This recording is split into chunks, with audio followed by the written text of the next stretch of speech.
मेरा देश है यार, मैं कहीं पे भी खड़े होकर नमाज पढ़ूंगा और देखूंगा कि मुझे नमाज पढ़ने से कौन रोकेगा। जब हम उसको उस घड़ी का प्रचार कर रहे हैं, उलेमा कहते हैं कि वो शरीयत के खिलाफ है, आप क्या कहेंगे? ठीक है, बहुत अच्छी बात है, इसमें क्या दिक्कत है? हर चीज में शरीयत का, किसने कहा शरीयत के खिलाफ है? कौन से उलमा है वो? शाहुद्दीन जी। कौन से उलमा है? और उसको आप लोग बरेलवी जो कहते हो, बहराइची है, उसे बहराइची कहा कीजिए। आप लोग बरेली को बदनाम करने का वो काम जितना कर रहा है उससे ज्यादा काम आप लोग कर रहे हैं। वो बहराइच का रहने वाला है, यहाँ आके रहने लगा है, ना मरकज से उसका कोई ताल्लुक है, ना बरेली से कोई ताल्लुक है।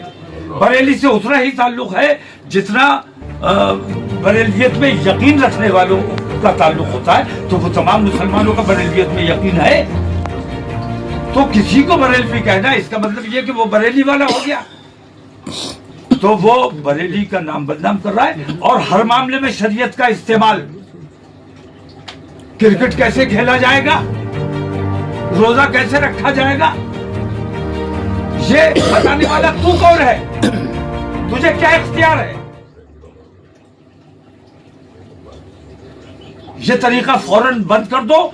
हम उन लोगों से बात करना चाहते हैं जो मुसलमानों के साथ खुली दुश्मनी कर रहे हैं। अगर दुश्मनों के साथ तू खड़ा होगा तो तेरा भी इलाज किया जाएगा। कौन है वो दुश्मन? सर एक बात बताइए, माहौल अगर खराब होता है, आप जाने की बात कह रहे हैं, तो कौन जिम्मेदार होगा? माहौल खराब है जी, माहौल खराब है। खराब कौन कर रहा है? जो कब्र तोड़ने के लिए निकले थे, क्या वो माहौल बनाने के लिए निकले थे? वो माहौल बनाने के लिए निकले थे, उन पर कार्रवाई क्यों नहीं की गई? मैं संभल का माहौल ठीक करने जाना चाहता हूं।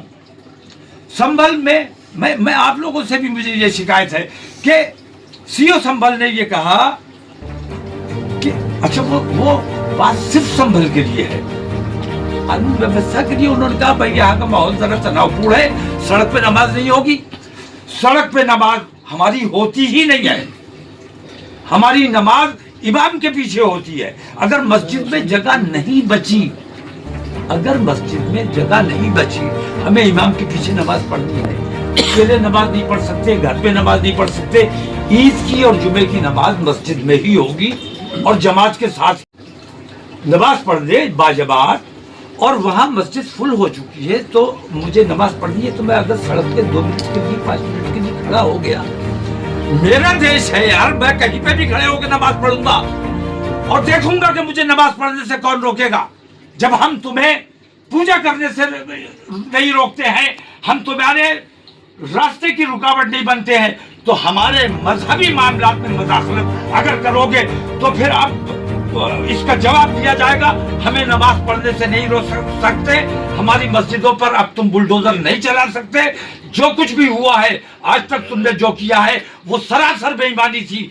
आत्ममंथन करो कि तुम जो कर रहे हो और मुगलों ने जो किया है उसमें कितना अंतर है। अगर मुगलों ने जो किया है वो गलत किया है तो तुम ये साबित करो कि तुम जो कर रहे हो वो सही है। ठीक है, थैंक यू।